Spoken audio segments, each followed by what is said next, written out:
चला, महाराष्ट्र शासनाच्या मुख्यमंत्री ग्रामीण पशुधन उद्योजकता योजनेबद्दल जाणून घेऊया. या योजनेमुळे पशुपालन फक्त व्यवसाय नाही तर एक मोठी उद्योजकीय संधी बनली आहे. यातला सगळ्यात लोकप्रिय गट आहे 50 शेळ्या आणि 5 बोकडांचा. चला तोच बघूया. मग ह्या प्रोजेक्टमध्ये नक्की काय काय मिळतं? फक्त प्राणी? अजिबात नाही. तुम्हाला शेळ्या, पक्क शेड, कडबाकुट्टी, सौर ऊर्जा युनिट आणि 3 वर्षांचा विमा सगळं मिळतं. आणि या संपूर्ण पॅकेजची किंमत आहे 11 लाख रुपयांपेक्षा जास्त. पण मग एवढा खर्च करायचा तर शासनाकडून मदत किती, हा खरा प्रश्न आहे. अनुसूचित जाती जमातीसाठी 75% सबसिडी आहे आणि ओपन ओबीसीसाठी 50%.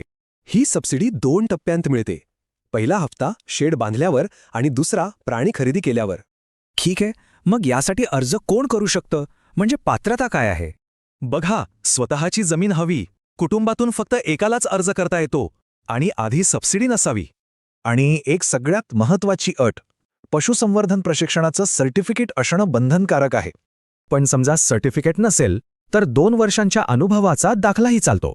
आता बोलूया कागदपत्रांबद्दल. ही सगळी तयारी आधीच करणं खूप महत्त्वाचं आहे. जसं की जमिनीचा 7/12, ट्रेनिंग सर्टिफिकेट आणि आरक्षणात असाल तर त्याचे दाखले. म्हणून अर्ज सुरू होण्याची वाट बघू नका. ही कागदपत्र आत्ताच जमवून ठेवा. तर मग आधी जमीन नक्की करा, ट्रेनिंगचं बघा आणि कागदपत्र गोळा करा. खरंच ही एक मोठी संधी आहे. तर मग या संधीचं सोनं चरायला तयार आहात का?